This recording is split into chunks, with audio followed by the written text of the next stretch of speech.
Here we go.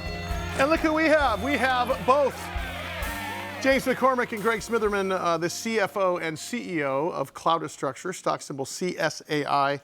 A couple things happening. Devin is putting together a Bizumentary, which is a sort of a 1 hour documentary on the industry where we're leaning on CSAI team to provide us with professionals to talk about this, but also the podcast that is now available on Apple. It's available on their website, which is cloudastructure.com. And I think, Mary, if you do your magic, you could probably get them on Spreaker and everywhere else, couldn't you? I could. I was actually lucky enough to sit in. James, all you got to do is just wink at Mary and maybe, bring her a Fresca every once in a while, and she'll get that podcast everywhere. Greg, great to see you. Can I talk to you guys about what an S3 is for our audience? Let's use this for a little bit of infotainment.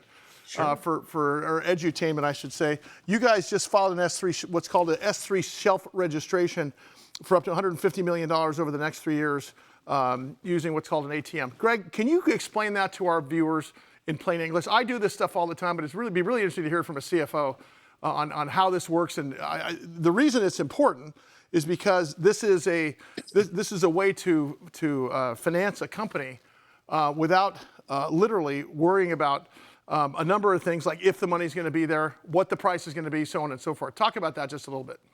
Yeah, absolutely. And really, it's good corporate governance to have an S3 out there to provide a company with the flexibility, as you said, for financing opportunities as they come up. So an S3 is a specific form of registering your securities. We don't have anything particular in mind at the moment, but we're registering up to 150 million so that we're ready. So if an interesting acquisition opportunity comes up, interesting technology that we see, a whole host of things that we can leverage.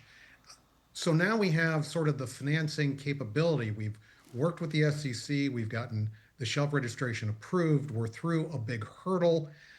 It speeds the process up and allows us to be more nimble and react more quickly. Hey, Greg, just real quickly, just so people understand, a shelf registration means we are registering shares ahead of time, setting them on the shelf to be used for later, because the SEC requires every share be registered before you do a financing, unless you put out what's called restricted stock, which is an entire different exemption. But what this really does is it gives you the opportunity for stock for currency on a potential acquisition, or for stock for financing. I mean, are those the two main pinpoints?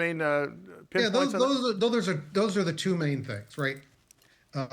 Acquisition, financing, but it's also that flexibility, right, where you can do a whole bunch of different types of financing. But as you said, right, the stock is sitting on the shelf. We haven't put it out in the marketplace.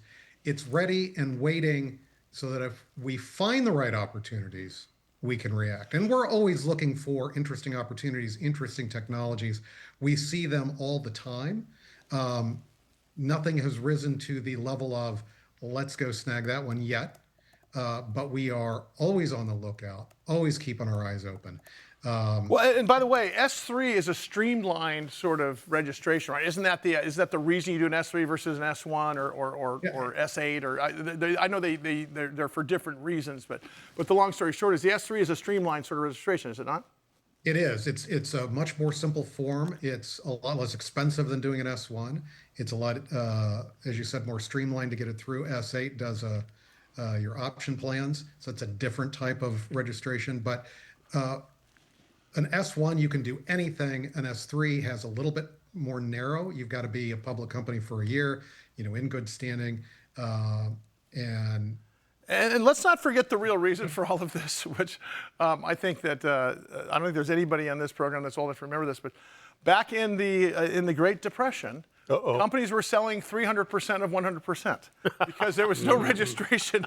There was like you've got 100 shares, but they were selling, and it was a desperate move by companies to continue raising money, but they were diluting everybody else without telling anybody. And this is hence why the Securities and Exchange Commission was really formed. It's the job of FINRA is to really keep track of every single share out there, so we know every time you have a pie, it gets diluted a little bit. You need to know who's got what share, so we're not again selling 500% of the pie. Talk about with respect to the press release we were talking to James about today, in terms of the AI security enclosures. So let's just, for example, and by the way, guys, these guys are a publicly traded company. I don't have any inside non-material information. I'm just using this as an analogy. Let's say there was an enclosure company out there that was making more of these. That would be a good example of potential acquisition if it was a low debt company and you needed to use stock for currency. Now you have stock on the shelf to do something like an acquisition strategy to grow the business. Is that a good analogy? Yeah, it's a perfect analogy. absolutely. Yeah, and I'll give we could give you another one as well. You know, we talk about remote guarding, right? And Sure. humans in the loop and how that's a key differentiator for us. Well, now we have one site. Depending on how things go and insurance requirements, et cetera, there might be a need for us to have a US-based remote guarding facility. And there's two ways you could do it. You could build it from scratch, or perhaps you could acquire someone that already has operations up and running and revenue and customers and all that stuff. So there's another example. Hey guys, real quick, and Greg, I'm going to point to both of you guys to answer this equally. If you think in terms of you guys look at your momentum and revenue growth is way beyond what the revenue calls and everything. I mean, you guys were very conservative in terms of everything you put out so far. You guys are hitting it out of the park. What makes you think you guys can continue this thing? I know you can, just because I believe in you guys and your whole team and what you're doing, and of course, with you deploying AI just to increase revenue growth. What makes you guys think you guys can do this? Because you guys are on track to be $1 billion company if you keep on doing this on this sort of trajectory. Yeah. So Greg, let me go first, and then you jump in with whatever you want. And so let us share some statistics with you that kind of really excite us, right? Which is, we've talked about this before as well. We have 7 of the top 11 property management firms in the United States as customers. Those 7, just those 7, and we have far more customers and far more logos, but those 7 manage 2.5 million units. Jeez. And if you take an average number of units per property, and you do the math on average contract size for us with these folks, the TAM equates to something like $1 billion. Now, of course, that's if we got every single one of those properties, and of course we wouldn't, but think about that for a minute, right? Just 7 of the top 11, $1 billion TAM. Wow. And that's one of the sweet spots of what we're doing right now, right? Or what we're addressing from a revenue standpoint. So that's one example. Greg, please. Well, and what I really love about this example is that is just if we stuck to our knitting in our core market of multifamily. And as James said, that's 7 out of 50 plus logos, so much larger TAM. But we're moving into, as you guys talked earlier today, construction. We're also going after trucking and logistics. There are a lot of other markets whose TAMs are, at least as large. And so we have so many paths to continue the growth.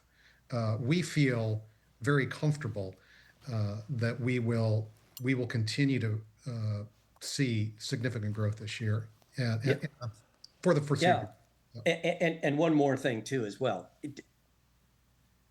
Up to and including, we have changed the composition of our sales organization to match those opportunities. Sure. Meaning, we put another layer of sales management in place, and we have one group that's in essence dealing with multifamily, and then we have another group that's dealing with larger enterprise opportunities, like in construction and transportation and logistics and those sorts of things. So we're doing everything we possibly can, both structurally and procedurally and product-based, to attack the markets where we know we can be successful. Guys, any changes in terms of what you guys are thinking for Q2, 3, and 4 here going forward in terms of what you were looking forward to and what you are looking forward to now? Anything changed significantly? Because obviously some doors are opening that weren't open before, and you guys are moving quicker than I think we anticipated. I will say what we say internally, and then I turn it over to Greg for his thoughts. And the bottom line is, Sully, we're going to continue to try to overperform, right, on commitments we've made to our board of directors and to all of us internally at the company.